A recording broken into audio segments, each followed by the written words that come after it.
Bonjour, je remercie Françoise d'avoir organisé cette rencontre. Et avant de parler directement du madrigal, je voudrais faire un petit détour par la peinture pour tenter d'expliquer le plus concrètement possible les évolutions que je vais ensuite détailler plus précisément par rapport au madrigal. Donc je vais vous proposer de regarder 4 peintures. La première est cette joueuse de luth de Andrea Solario, qui est un peintre milanais du tout début du XVIe siècle, de l'entourage de Leonardo da Vinci. Euh, Si on fait une analyse un peu formelle de cette œuvre, alors je ne suis pas historien d'art, hein, donc je vous propose une analyse très personnelle de la chose qui vaudra ce qu'elle vaut et qui bien sûr peut être contredite ou amendée tout à fait. Alors moi ce qui me frappe dans ce tableau, c'est la prolifération des cercles, hein, la forme de la tête. La forme du visage, pardon, la tête ensuite, avec la coiffure, je ne sais pas si on voit très bien, tout autour ici. L'image est un peu écrasée, là, bon. Sur mon écran, elle est plus longue. On ne peut rien y faire. Bon. Alors, vous avez donc des ellipses à la place des cercles, mais peu importe. Le collier, hein, la gorge, la table du luth, qui est en écho de la gorge. Je ne suis pas très expert pour utiliser le trackpad. Les bras, qui font eux aussi un cercle, hein, en entourant le luth, etc. Alors ces divers cercles sont articulés avec des contre-courbes, le corps du luth, par exemple, les cheveux, euh, le ruban de la robe là, qui termine le vêtement de la jeune fille, la chaise ici, hein, avec la contre-courbe suggérée, mais également des lignes droites, beaucoup moins, une ici, le manche du luth, la manche de la jeune fille, le dossier, et puis ces deux boules. Voilà. Alors le tout est agencé par une géométrie secrète, harmonieuse, selon vraisemblablement un système de proportions unifiant les parties au tout. Ce type de représentation renvoie par métaphore à la perfection de la création, au macrocosme, à l'harmonie des sphères. Il s'agit d'une représentation de la musica mundana, la musique des mondes, cette harmonie qui résulte de la perfection de la création du monde. Tout ici est ordonné à sa juste place. Les cheveux, les doigts sur le luth, les perles alternées, comme les consonances parfaites et imparfaites de la musique. Même les plis de la robe sont bridés par des nœuds. On est là dans un cadre de beauté idéale qui invite à une réception sur le mode de la contemplation où l'énergie transmise va agir sur le récepteur passif. Il n'y a ici aucun mouvement, tout est dans la perfection des rapports formels. Cette femme n'a pas de corps particulier, c'est une idée de corps. La musique est spirituelle. Elle sourit non pas d'une passion qui serait la joie, mais plutôt la béatitude, la paix intérieure, la sérénité de ceux chez qui l'âme parfaite, partie divine de l'homme, règne harmonieusement sur le corps fait de matière imparfaite, réalisant alors la musica humana, celle précisément qui résulte de l'harmonie entre l'âme et le corps, miroir de la musica mundana citée précédemment. La musique des hommes est également présente, la musica instrumentalis, c'est le dernier étage du dispositif. Elle est ici indiquée par le luth, instrument polyphonique par excellence. La musique est donc polyphonique, basée sur des proportions et parfaite métaphore sonore de l'harmonie des sphères. La musique réelle qui correspond alors à cette peinture, au temps de cette peinture, et qui précède notre madrigal polyphonique, c'est donc un point de départ, cette peinture, est celle que l'on connaît sous l'appellation de style franco-flamand, une musique polyphonique, essentiellement religieuse, qui a pour caractéristique d'être statique, non téléologique, et qui se donne à entendre sur le mode contemplatif. Elle est l'apanage de musiciens venus du Nord et qui, même en Italie, occupent alors les rangs les plus éminents. Je vous montre ensuite alors un autre tableau à l'autre bout de notre chaîne temporelle, une peinture baroque de Hendrik ter Brugghen, qui est un peintre hollandais contemporain de Monteverdi. On est là dans un tout autre monde. Une chanteuse est en train d'accorder son luth. Et la peinture nous raconte cette histoire de manière diégétique. Il y a un début, l'oreille qui se tend pour vérifier le son que produit une main sur une corde modulée par l'autre main. Notre œil circule le long des étapes du processus qui ne s'arrête pas là. La musique est au rendez-vous. Elle frémit dans son livre, posé devant la musicienne qui, la bouche entr'ouverte, va sous peu entonner son chant. Il y a bien sûr aussi ici une pensée formelle à l'œuvre, une diagonale qui articule toute la scène, qui traverse l'instrument, la tache brune du luth qui résonne avec celle du turban, la tache claire du livre de musique qui renvoie à l'épaule dénudée, blanche, introduisant une sensualité, un corps vivant et bien présent, laissant présager une musique du corps, celle qui exprime les passions. Il y a du mouvement, pas échevelé, mais dans le fait qu'un parcours de lecture est mis en œuvre. Il y a une direction. La scène se déroule selon une logique d'engendrement qui en facilite la lecture. Il y a un vrai corps. L'attention sur le visage est caractéristique de ceux qui procèdent à cet exercice d'accord, au travers également de la sensualité et du vêtement désordonné.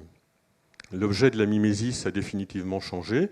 On représentera désormais l'homme qui, en proie au dérèglement des passions, saura les domestiquer, les juguler et restaurer la musica humana dont il était question précédemment. Pour ce qui concerne la réception, il y aura là aussi mise en mouvement du récepteur par un ébranlement de son niveau neutre, par une séquence pathétique différente de celle représentée, agissant puissamment par empathie ou rejet, mais toujours associée au plaisir, lors du déroulement de l'œuvre, et se terminant par une catharsis procurant paix et plaisir, métaphorique alors de l'harmonie retrouvée, donc de la musica humana restaurée. La musique réelle de ce temps-là est la monodie baroque sur une basse continue, celle qui représente avec efficacité les passions et met en scène un sujet qui prend la parole, seul, les yeux dans les yeux, avec celui qui écoute. Ce qui n'était pas le cas, évidemment, du musicien inclus dans une structure polyphonique qui était anonyme. Il n'était qu'une couleur dans une texture qui le dépassait. Alors, entre les deux, si je ne me trompe pas, voilà. Entre les deux, je vous montre une peinture maniériste de Pontormo, peintre florentin, 1494-1557, donc la première grande partie du XVIe siècle. Le maniérisme est un mouvement spécifique aux arts visuels, essentiellement la sculpture, la peinture, mais aussi l'architecture, les jardins en particulier, qui naît de l'apport de Michel-Ange au tout début du XVIe siècle. Sans renier l'héritage de la Renaissance classique, les proportions, la perspective, la connaissance de l'anatomie, mais rompant avec le seul critère de beauté idéale, les maniéristes cherchent à insuffler du mouvement dans les compositions et les corps. Ils n'y parviennent pas vraiment, malgré des torsions spectaculaires, des élongations de corps, des mises en scène audacieuses. Ils parviennent à produire de l'expression locale, mais pas à animer les ensembles, ni à instaurer une direction de lecture. Dans cette peinture de Jacopo Pontormo, on est saisi par la virtuosité de la mise en scène, mais aussi par son irréalisme. Une pyramide humaine improbable, où tout le poids semble reposer sur la pointe de pied du personnage qui est agenouillé devant. Si j'arrive à me déplacer, voilà. Donc c'est tout à fait étrange comme construction. Donc sur ce personnage agenouillé au premier plan. Un enchevêtrement de corps incompréhensible dont on ne sait lesquels sont posés sur le sol ou lesquels sont en lévitation. Un entrelac de membres qui unifie l'ensemble. Quelques expressions pathétiques néanmoins, par exemple celle-ci, celle-ci ou celle-ci, mais qui ne participent pas à la scène, qui relèvent peut-être de c'est peut-être le type de personnage que décrivait Alberti dans son traité de peinture, qu'il désignait sous le nom de l'ammonitore, celui qui est une figure de la réception dans l'œuvre et qui nous dit ce qu'on doit comprendre et ressentir en voyant l'œuvre. D'autres, comme la Vierge par exemple, ou celle-ci, exactement en phase avec elle, qui, elle, participe à l'action. Pardon. Alors, quelques expressions pathétiques, mais des corps habités par les passions également, mais qui ne vont pas au-delà d'une posture, si alambiquée soit-elle. Le corps du Christ semble ne pas avoir de poids, et il semble plus alangui dans le sommeil plutôt que mort, et déposé de sa croix. Il n'y a pas de sang, pas de blessure ostentatoire. Malgré tout, une grâce infinie émane de cette œuvre, malgré des couleurs qui sont elles aussi assez improbables pour nos yeux d'aujourd'hui. C'est en peinture ce qui permet de comprendre le mieux peut-être la place du madrigal polyphonique qui met au service de la poésie lyrique toscane, représentant essentiellement les tourments du mal d'amour et renvoyant donc à la disharmonie que créent les passions dans la musica umana. Il met donc au service de cette poésie une musique franco-flamande conçue pour exprimer la perfection du monde sur le mode contemplatif. Les moyens musicaux sont relativement inadaptés aux propos textuels. Conscients de cela, bien sûr, les compositeurs vont amender ce style franco-flamand des origines, mais ne pourront résoudre efficacement par ce biais le problème d'une impossible directivité et d'un aspect relativement statique. Le souci d'expression va se manifester et trouver des propositions de solutions, mais ne permettra pas de mener ce chantier d'une représentation efficace des passions sans les bouleversements qu'apporteront les baroques florentins à la fin du XVIe siècle. Et pour terminer, je vous montre un dernier tableau. Après, je passerai aux propos plus musicologiques. Alors, il s'agit du même thème, hein, c'est une descente de croix. Celle-ci est de Rubens, peintre baroque flamand, contemporain aussi de Monteverdi, et qui a vraisemblablement rencontré Monteverdi d'ailleurs. On atteste de sa présence au moment où a été créé l'Orfeo, à la cour de Mantoue. Donc dans une longue diagonale étirée, le corps du Christ, terriblement pesant pour le coup, donne toute sa dynamique à la scène. Il y a un sens de lecture, une lisibilité de l'avant et de l'après. On imagine ce qui s'est passé avant et ce qui va se passer après par le poids de ce corps. Un travail subtil dans le dessin, des tensions musculaires, des postures. Regardez le personnage du haut, par exemple, qui retient le poids et qui s'appuie terriblement sur ce bras-là.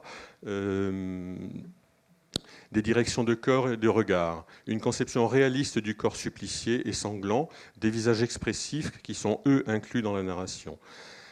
Voilà. Alors, en Italie... J'en termine avec ça pour vous montrer donc par contraste, là aussi peintre baroque, on est passé à la mise en œuvre dans la peinture, à la mise en scène réelle du mouvement hein, et à l'expression des passions donc dans le temps de leur déploiement temporel. En Italie, entre le XVIe et le XVIIe siècle, de la période maniériste au début du baroque, le madrigal a constitué le laboratoire des expérimentations et des évolutions musicales. En particulier à Florence, où sont nés et se sont développés le madrigal polyphonique proprement dit, puis la monodie qui mènera ensuite à un véritable théâtre musical à Florence, mais partout ailleurs en Italie. Le madrigal apparaît au moment où, à Florence, dans le premier tiers du XVIe siècle, se met en place le processus de stabilisation politique et dynastique qu'on désigne souvent par la société de cour. C'est aussi la mise en place de la monarchie absolue de droit divin. Enfin, toutes ces structures d'encadrement de l'État qui vont permettre à toutes les grandes dynasties, toutes les grandes familles de se maintenir à peu près 2 ou 3 siècles au pouvoir dans toute l'Europe. Donc les Médicis pour la Toscane, bien entendu. Alors le madrigal constitue alors une sorte de première réponse aux besoins musicaux propres nécessaires à la vie de cour qui se formalise à ce moment-là également sur le modèle des Espagnols et à dessein de contrôler et de manipuler l'aristocratie florentine, parmi laquelle se trouvaient des familles longtemps rivales des Médicis et que par ce processus de curialisation dont je ne parlerai pas plus, mais on peut se reporter aux travaux de Norbert Elias pour ces questions, qui vont être totalement dévitalisées et transformées en courtisans. Donc le madrigal, dans l'arsenal dont va disposer le prince, tous les arts, bien entendu, mais le madrigal va constituer la proposition musicale et le moyen musical utilisé. Le madrigal est investi d'un enjeu particulier à Florence. Il met en musique les fleurons de la poésie lyrique toscane à un moment où l'Italie entière adopte le toscan comme la langue écrite commune de l'italien. Le madrigal sert ainsi d'ambassadeur du toscan et sert au-delà de ses missions de divertissement et de ses ambitions artistiques propres à une visibilité glorieuse du souverain toscan. Il va également permettre aux Italiens qui excelle par ailleurs sans partage dans toutes les autres disciplines artistiques, de prendre un pouvoir monopolisé par des compositeurs du Nord, les franco-flamands dont je parlais tout à l'heure. Le père du madrigal est d'ailleurs un franco-flamand, même si les Italiens l'ont italianisé en l'appelant Filippo Verdelotto. Il est néanmoins bien picard et s'appelle Philippe Verdelot. Voilà. Bon, on attribue, il y a un deuxième père qui serait le compositeur Festa, ce qui rétablit l'équité peut-être et donne l'origine de cette reconquête de la musique italienne par les Italiens. Voilà.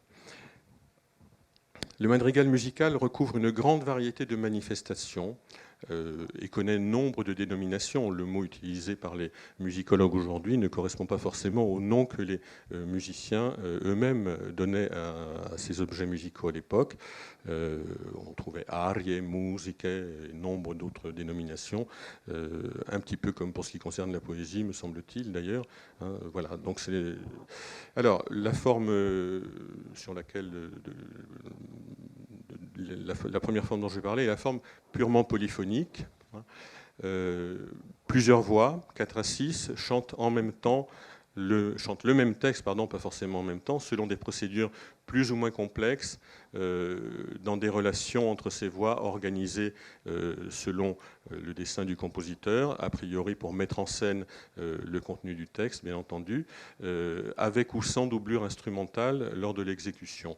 Je dis plus ou moins au service des intentions du texte parce que pendant une partie quand même du XVIe siècle, on sait que certains compositeurs écrivait d'abord la modulation musicale, comme il disait, puis mettait le texte ensuite dessus. Ce souci d'être vraiment centré sur le texte va se manifester peu à peu de manière importante au cours du XVIe siècle. À la fin du XVIe siècle, il est évidemment devenu le mode de composition principal. Une autre version, si je puis dire, de ce madrigal polyphonique est ce que les musicologues du XXe siècle ont appelé la pseudomonodie. Ce n'était pas une dénomination du temps. Pour répondre aux critiques qu'on faisait à ce madrigal polyphonique, surtout à la critique majeure de l'inintelligibilité du texte, du fait de la superposition des voix, des entrées en imitation, ou que sais-je, des divers procédés d'écriture, qui parfois pouvaient rendre difficile à recevoir la lettre même de la poésie. Donc a été imaginée cette idée de l'exécuter sous la forme suivante. Le chant, la partie de Superius est chantée et les autres parties sont simplement jouées aux instruments ou réduites en tablature pour le luth, par exemple, servant de structure d'accompagnement. Plus tardivement, dans les années 60-70 du XVIe siècle, une forme que j'appelle amendée du madrigal, c'est-à-dire que d'une certaine manière, elle intègre les injonctions des débats de la contre-réforme, des débats du Concile de Trente, pardon, sur la musique, condamnant justement tous ces effets d'imitation musicale dans les textures contrapunctiques, prônant une simplification du langage, c'est-à-dire que tout le monde sera censé proférer en même temps le texte de telle sorte qu'il soit parfaitement intelligible. Il se trouve que c'est un souci partagé également par les humanistes à cette époque-là. On voit par exemple dans les intermèdes de la Pellegrina, qui sont un grand cycle musical dont je reparlerai peut-être tout à l'heure, justement ce souci de la réception efficace du texte et donc cette simplification des moyens d'écriture qui pourrait sembler apporter réduire les outils de l'expression et donc peut-être rendre la musique plus ennuyeuse, mais qui vont être en réalité l'occasion d'expérimentations différentes, en particulier de spatialisation de la musique. L'idée sera par l'utilisation de chœurs répétés ou de chœurs de textures différentes, etc., disposés soit dans les églises jusqu'à dans 8 chœurs différents, par exemple. On atteste de ça encore à Rome dans les années 30 du XVIIe siècle, ou bien dans les intermèdes de la Pellegrina, non pas dans l'espace, mais sur le plan, dans la verticalité, avec des chœurs qui vont se répondre. Donc on expérimentera pour introduire de la variété dans ce style d'écriture apparemment simplifié. La variété viendra donc de ces effets sonores de spatialisation. Toutes ces expériences-là, d'ailleurs, présentent un intérêt dans les évolutions plus importantes en termes de genre, puisqu'elles contribuent à un phénomène de spectacularisation de la musique, c'est-à-dire la musique se dote d'un visuel également, ce qui n'était pas forcément le cas du madrigal. Il faut savoir que le madrigal, s'il était exécuté à la cour, et c'est une question sur laquelle on n'a pas beaucoup de documents, elle était assis autour d'une table par des musiciens qui lisaient leur musique, chacun avec son livre pour la tradition italienne. Mais ils n'étaient pas du tout dans une situation spectaculaire, c'est-à-dire qu'on n'était pas en train d'admirer les domestiques qui font de la musique. Les musiciens de la cour étaient des domestiques, il ne faut pas se faire d'illusions. Monteverdi lui-même était un domestique, il ne faut pas l'oublier. Les musiciens qui exécutaient le madrigal étaient dans un coin du salon, c'était la radio vivante. On les écoutait éventuellement ou pas. On faisait ce qu'on avait à faire dans le salon du prince. Ils étaient là parce qu'il y a des peintures sur les murs, des dorures, des candélabres, que sais-je, des domestiques, et il faut de la musique. C'est ce qui est digne du salon princier. Voilà. Donc, cette forme amendée constitue, malgré l'apparente simplification, le lieu d'expérimentation qui font bouger les choses. Je cite une forme mixte qui est plus tardive en réalité, c'est Monteverdi dans, par exemple, Or che il cielo e la terra, toujours le livre 8, ce livre 8 de Madrigal de Monteverdi est vraiment une bible pour le coup, dans laquelle Monteverdi lui expérimente la cohabitation du style polyphonique et du style monodique. Ça n'est absolument pas un problème pour lui, j'en reparlerai un petit peu plus tard. Et je passe ensuite à la forme monodique, parce qu'il y a du madrigal monodique pour Caccini dans les Nuove Musiche. Il y a deux sortes de musique là-dedans. Il y a les airs à chanter et les madrigaux. Et ces madrigaux sont parfaitement monodiques. Donc la forme musicale est un peu différente. Il y aura là une ligne de chant déployée, accompagnée par une ligne de basse qui sera réalisée par un instrument polyphonique, la plupart du temps un luth ou un théorbe ou un archiluth. Le processus s'achèvera, et là encore, grâce à Monteverdi, qui peut-être est l'initiateur de la chose, le madrigal disparaîtra, Françoise l'a évoqué tout à l'heure, peu à peu des pratiques dans les années 40 du XVIIe siècle, et sera remplacé dans cette catégorie musique de chambre vocale par la cantate. Et c'est peut-être Monteverdi lui-même qui, le premier, aura publié une cantate, sans le savoir, avec son Lamento d'Arianna. Celui que vous connaissez n'est pas celui qui était il n'est pas exactement dans la forme qu'il avait dans l'œuvre théâtrale donnée en 1608 à Mantoue. Dans l'œuvre théâtrale, le Lamento était fragmenté en 5 épisodes entre lesquels le chœur intervenait. Cette partition a été perdue, peut-être pendant le sac de Mantoue, je ne sais pas.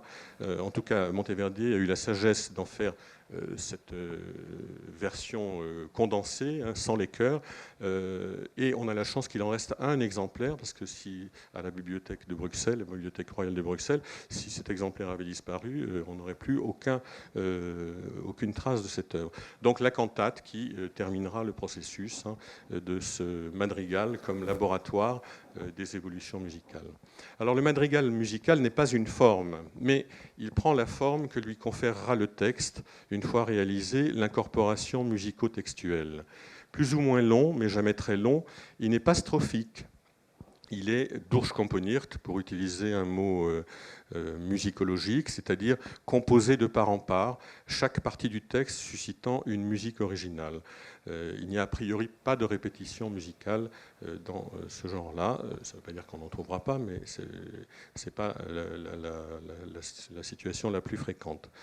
Tout comme dans la tradition poétique telle que Françoise en a parlé tout à l'heure, moi je définirais le genre plus par sa relative brièveté, par sa thématique, amoureuse majoritairement, mettant en scène les affres, les douleurs, les tourments de l'amant négligé et conduit, repoussé, abandonné. et par le fait, la plupart du temps, que la passion représentée seule, dans la passion représentée, seule l'est la tranche qui présente le pic aigu de la passion, le sommet, la manifestation douloureuse ou désespérée la plus vive, et non pas le processus pathétique entier.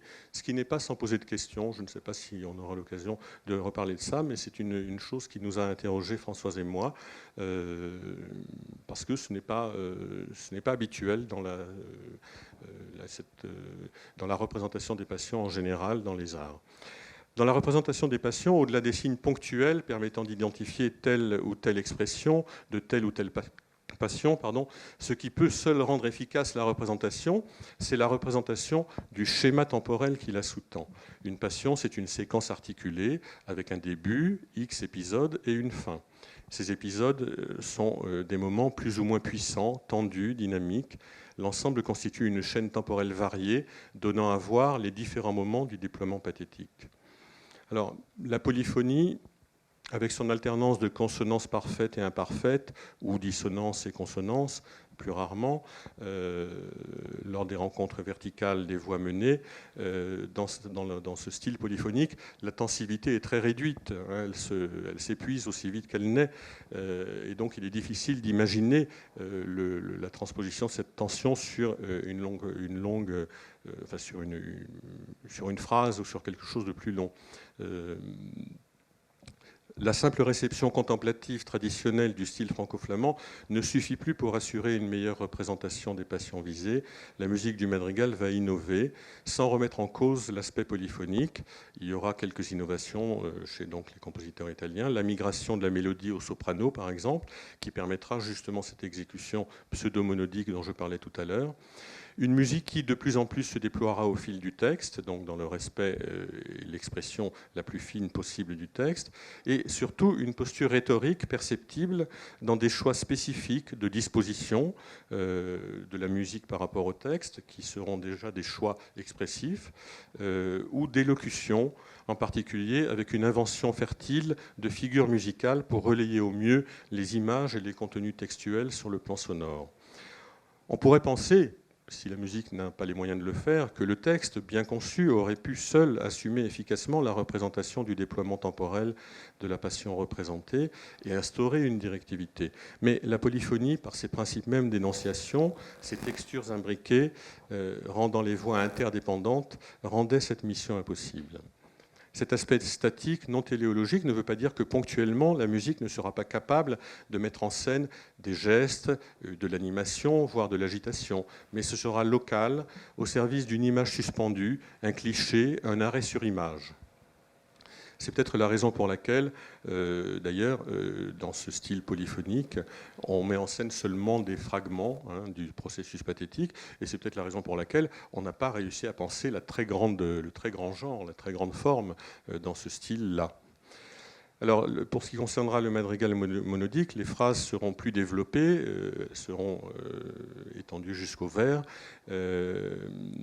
Et on a bien sûr le début de pensée verticale qui s'installe.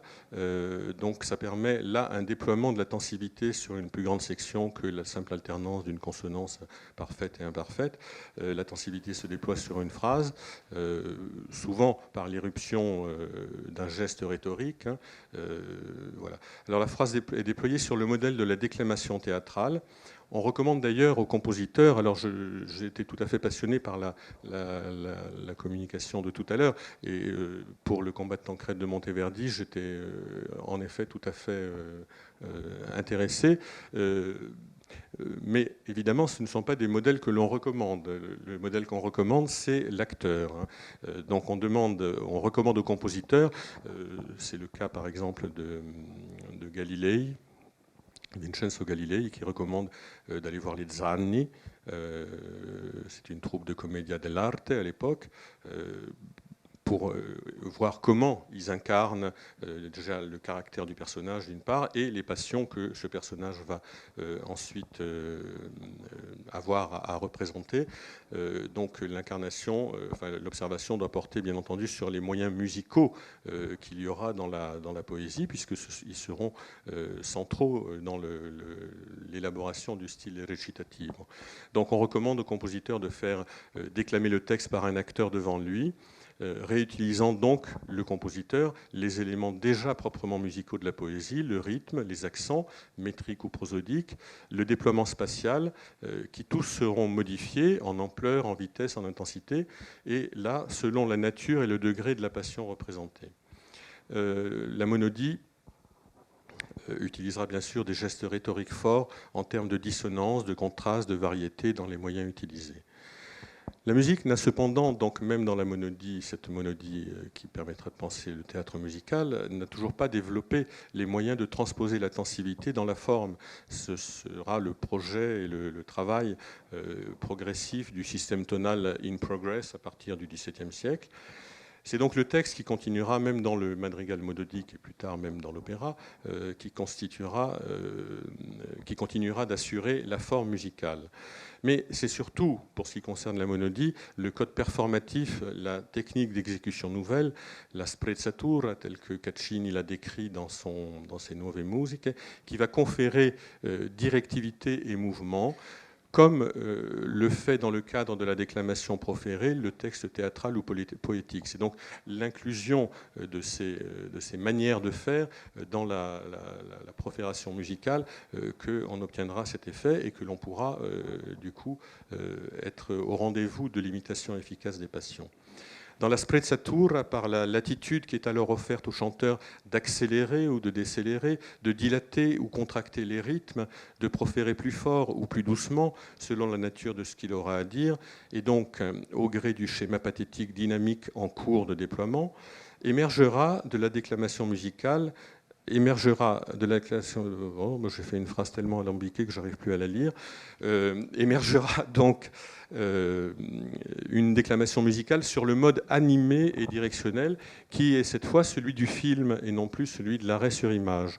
Donc on est dans un processus d'image en mouvement, procurant donc ensuite, par ce biais-là, un effet de naturel qui garantira une réception puissante des affects en jeu. La nouvelle technique d'accompagnement, la basse continue, dans sa posture ancillaire, épousant les intentions du chanteur-orateur, secondera efficacement la réussite de ces effets nouveaux et contribuera à faire de la monodie le moyen enfin efficace de cette représentation des passions. Le chanteur, exécutant du madrigal polyphonique, devient ici un interprète responsable de la réussite de l'œuvre. C'est une nouveauté que cette prise de parole directe, les yeux dans les yeux, délivrant un propos censé agir sur l'autre. Je ne sais pas s'il me reste du temps. Alors, je voulais dire un petit mot faire une petite récapitulation. Donc, si ce madrigal est un laboratoire, voilà donc toutes les choses qu'il a permis de faire. Donc, au-delà de la promotion du Toscan, qui est une ambition qui le dépasse, puisque c'est celle du prince, il a permis d'introduire dans la musique la grande poésie lyrique. C'est un genre de chambre publique et privée qui remplit divers besoins. On sait qu'il y avait à la cour, dans les cours du nord de l'Italie, des concerts privés. Le plus célèbre d'entre eux, c'est celui des Dames de Ferrare, que le prince, à sa discrétion, faisait entendre à qui bon lui semblait.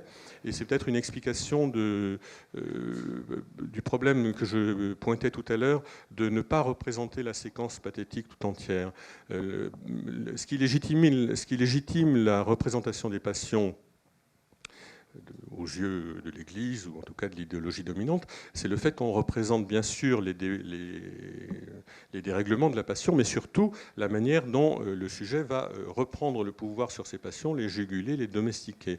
Et là, dans le madrigal, manifestement, cet aspect-là est absent, puisque la fin du processus n'est jamais montrée, et donc ça pourrait agir comme une promotion du dérèglement de la passion, ce qui paraît quand même assez curieux. Et peut-être que l'explication est que les les madrigaux qui seraient dans ce cas-là sont peut-être ceux justement que l'on jouait dans ces concerts privés, dans ces musiques réservées. De manière paradoxale, quand Monteverdi transforme en madrigal polyphonique son Lamento d'Ariane, il supprime le passage du retour de la raison, le moment où Ariane, à la fin du Lamento, reprend ses esprits, redevient une princesse de sang qui condamne à mort cette femme qui a trahi sa patrie, qui s'est abandonnée à une passion coupable. Et donc Ariane elle-même se condamne à mourir de manière tout à fait décisive. Eh bien, cette partie-là n'est pas mise en musique par Monteverdi lorsqu'il en fait un madrigal polyphonique. C'est assez significatif.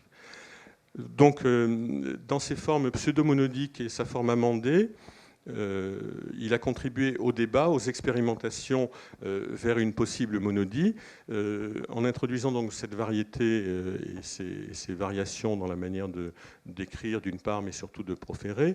Ça a permis aussi, tout au long du XVIe siècle, lors de fêtes importantes dans les différentes cours, à des moments dynastiques importants, des mariages, des noces princières, etc., d'expérimenter ces formes spectaculaires, hein, dont les intermèdes de la Pellegrina que j'ai cité tout à l'heure sont peut-être les plus célèbres, puisque la partition en a été imprimée de manière très officielle et que donc on a tous les documents. Donc toutes ces variétés de formes que prendra le madrigal vont permettre finalement un cheminement qui peu à peu amènera à l'opéra, pas forcément directement au niveau du langage et des formes, mais en tout cas à cette idée d'un spectacle musical de grande ampleur qui manque à la cour. Hein. S'il y a un genre noble et sublime à l'église avec la messe, à la cour il n'y a que des petites formes, et donc l'opéra est un manque cruel. Ce n'est pas vrai en littérature, il y a la tragédie, il y a l'épopée, mais en musique il n'y avait pas de grandes formes. Donc il y a vraiment un besoin de cette chose, et tout cela va concourir à y mener. Dans sa forme monodique, il a permis d'atteindre efficacement l'objectif de représentation des passions. C'est le travail sur lequel c'est la chose sur laquelle nous travaillons beaucoup avec Françoise, de manière concrète avec des chanteurs et des artistes très régulièrement, dès que nous pouvons le faire, et nous le ferons d'ailleurs au mois de juin.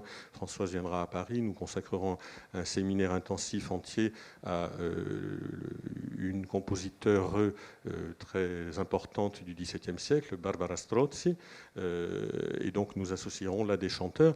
L'idée n'est pas simplement de le dire, il ne suffit pas que je le dise pour que ça soit vrai, mais de l'expérimenter dans une circulation entre la réflexion, la spéculation et l'expérimentation par les artistes de ce que nous proposons. Ce qui nous permet quand même de penser que cette chose est efficace, c'est que l'opéra est une des expérimentations musicales de ce temps qui a réussi. Évidemment, on ne voit jamais que les choses qui ont réussi et qui ont duré, mais l'histoire de l'art n'est pas une histoire que des réussites. Le XVIe siècle est un des siècles d'expérimentation musicale les plus féconds. On a essayé, par exemple, à Venise, où on ne voulait jamais faire comme à Florence, un théâtre musical polyphonique, qui, lui, n'a pas réussi. Mais il y a quand même, entre Banchieri et je ne sais plus comment s'appelle l'autre, Orazio Vecchi, au moins une quinzaine d'œuvres qui sont du théâtre, utilisant néanmoins comme vecteur musical la polyphonie. Quand un personnage chante, c'est une texture polyphonique. Quand un autre chante, c'est une texture peut-être différente, mais toujours une texture polyphonique. Ça nous pose à nous d'énormes problèmes d'identification, un personnage, un locuteur, etc.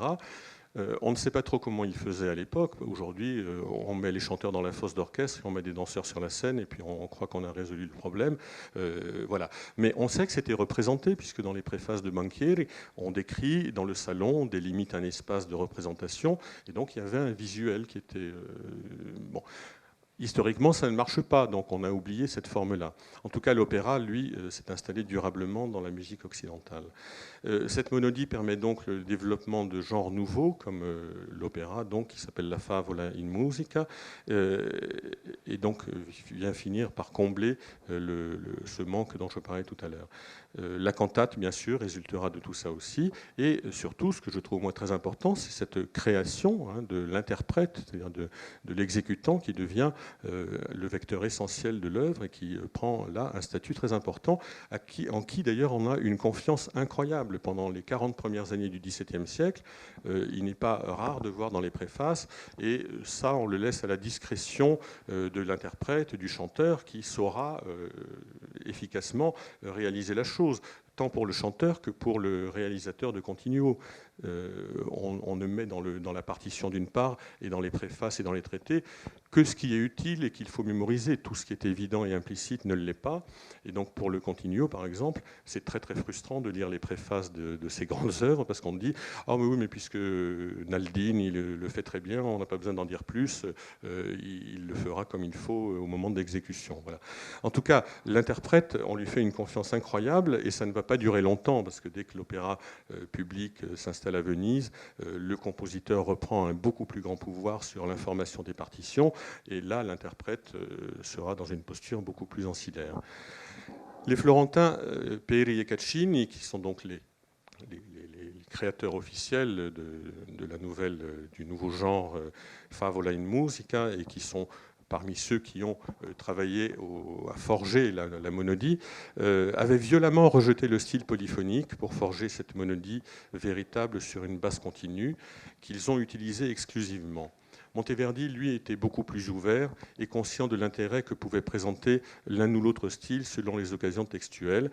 Et c'est un souci qu'on voit chez Monteverdi. Rien n'est à rejeter pour lui. Tout est licite dans la mesure où c'est le moyen idéal de permettre à tel ou tel propos de se déployer le plus efficacement. Donc la polyphonie, pour Monteverdi, n'est absolument pas l'ennemi, contrairement aux Florentins très militants qu'étaient Peri et Caccini.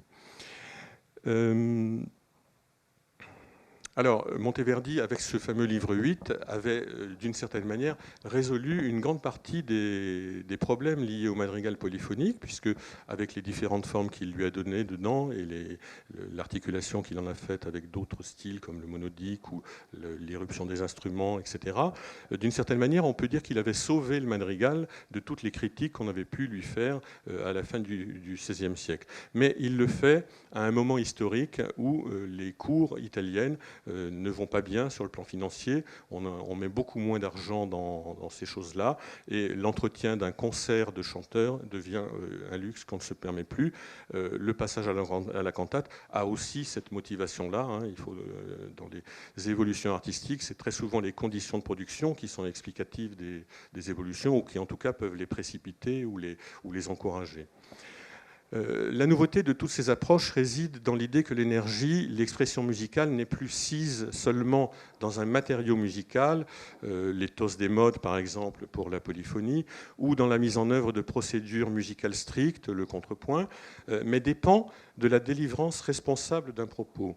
C'est donc l'émergence chez les compositeurs, mais chez les interprètes aussi, d'une posture rhétorique, secondée par une pensée poétique très claire chez les compositeurs. Les compositeurs sont très conscients de ce qu'ils font. Il y a eu en France, au XVIIe siècle, un concours organisé par Mersenne entre le musicien du roi de France, Boesset, et un prêtre hollandais qui s'appelait Théodore Bann, qui prétendait, lui, Théodore Bann, écrire comme Monteverdi, et sans doute même mieux, parce que la différence de Monteverdi qui écrivait comme ça sans se rendre compte, lui savait exactement ce qu'il faisait. L'histoire a bien sûr retenu Monteverdi et oublié Théodore Bannus, mais il y a ce préjugé parfois, mais les compositeurs avaient une haute conscience de ce qu'ils étaient en train de faire. Et justement, quand on voit toute la correspondance de Monteverdi, les plaintes, les lamentations verbales qu'il profère, quand on lui demande de faire telle chose en utilisant tel procédé musicaux alors que ça lui semble absurde, ça le rend très malheureux. Donc il avait un souci particulièrement aigu justement de l'utilisation judicieuse des procédés de composition.